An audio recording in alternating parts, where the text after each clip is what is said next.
Did you ever do a DNA test on Baron Trump? The LTV evening show host's voice dripped with fake concern as he read the viewer's question. Something in his tone made the studio audience shift uncomfortably in their seats. For a moment, no one moved. Then his lips curled into a calculated smile and everything changed. You see, he continued, deliberately drawing out each word. This question was selected from thousands of submissions. He paused for dramatic effect, glancing at the card in his hand. The camera zoomed in on Melania Trump's face, searching for any trace of discomfort.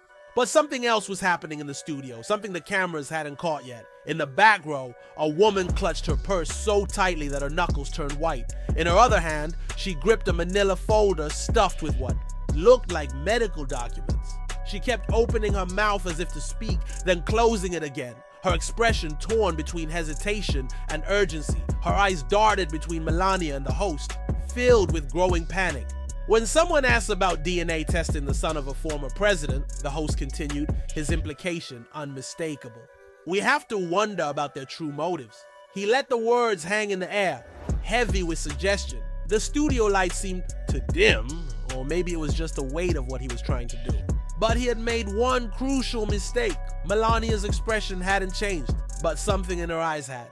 She wasn't looking at the host anymore. She was looking past him, directly at the woman in the back row. And when she finally spoke, her words would start a chain of events that no one in that studio could have predicted. Least of all the host, who thought he had just delivered his career-making moment. I'd like to speak directly to the person who asked this question, Melania said calmly, cutting through the manufactured tension. The host's smile faltered. He tried to regain control.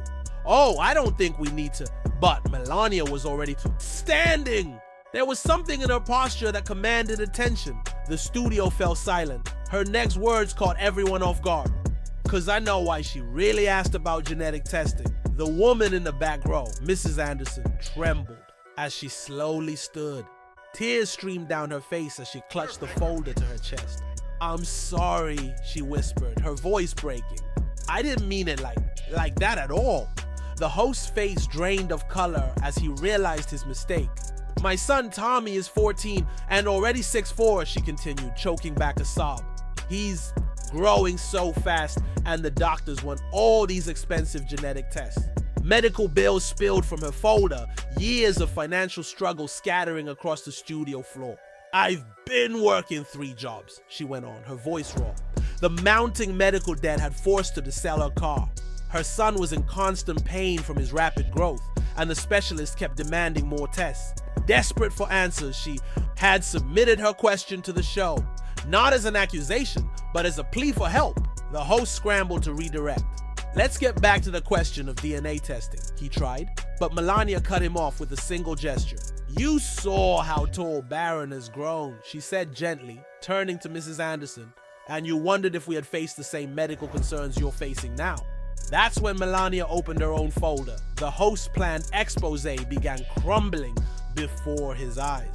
Mrs. Anderson, Melania said, holding up a familiar-looking medical report. We've been expecting you. The audience gasped, but not for the reason the host had intended. What happened next would unravel his entire narrative and expose far more than just the truth about Baron's height. We did something different than what some people hoped we'd do. Melania's eyes flickered briefly toward the now visibly squirming host. Instead of dismissing this question or turning it into political theater, we investigated. She held up a thick file of documents, not as an expose, but as proof of understanding. Not to humiliate anyone, she continued, but to understand why a mother would feel desperate enough to ask this question on national television. The audience held its breath as Melania turned to Mrs. Anderson. Your son's medical bills total $147,800. Mrs. Anderson gasped. You've been to 17 specialists across 3 states. Melania continued, her voice steady but compassionate. You've sold your car, taken on extra jobs, even tried crowdfunding. The details made it clear Melania had done her homework. And all because Tommy is growing 4 inches every 6 months, and no one can tell you why. The host made a final desperate attempt to steer the conversation back toward his planned scandal. But about the DNA testing, he began. Melania silenced him with a look that made his words wither in his throat. Yes, she said, her tone sharpening. Let's talk about DNA testing. Let's talk about how the Trump family knows exactly why. Her voice cracked with emotion as she looked at the medical bills in her hands. Just pieces of paper now, no longer a crushing weight on her life. While the media tried to use my question to hurt your family, she continued, you were quietly planning to help mine. The host's smug expression had completely vanished. His attempt to revive the paternity narrative had backfired spectacularly, revealing exactly who cared about real families and who was just playing political games. Then, from the audience, another parent stood up.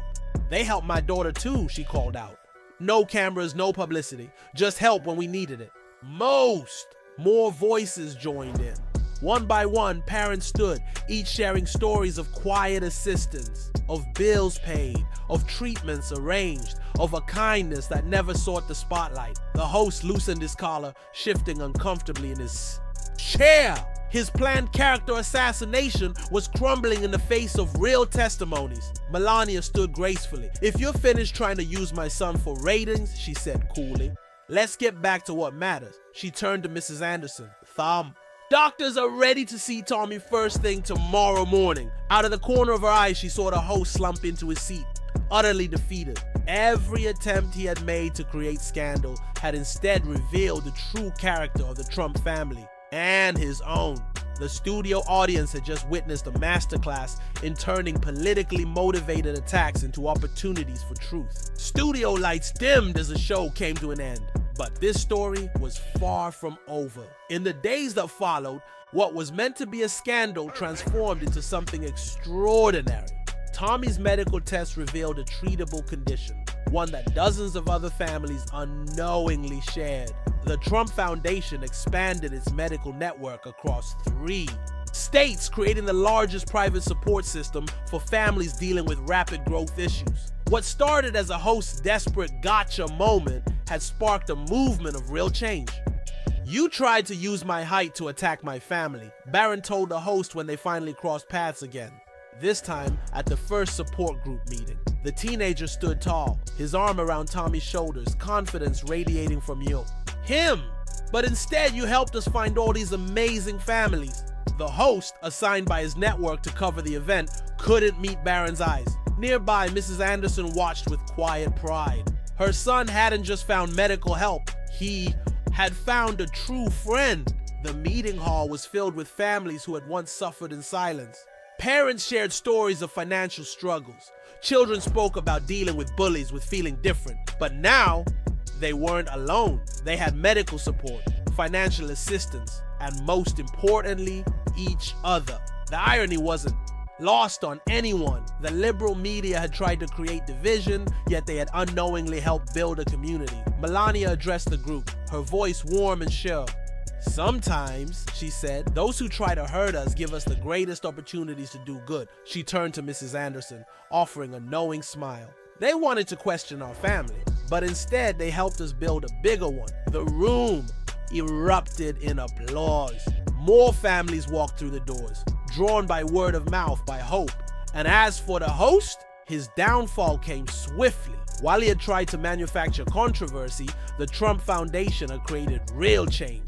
His ratings plummeted as viewers recognized the difference between those who play politics with people's lives and those who actually help people live better ones. A single question meant to spark scandal had instead sparked something far more powerful, a reminder that true leadership isn't about attacking others.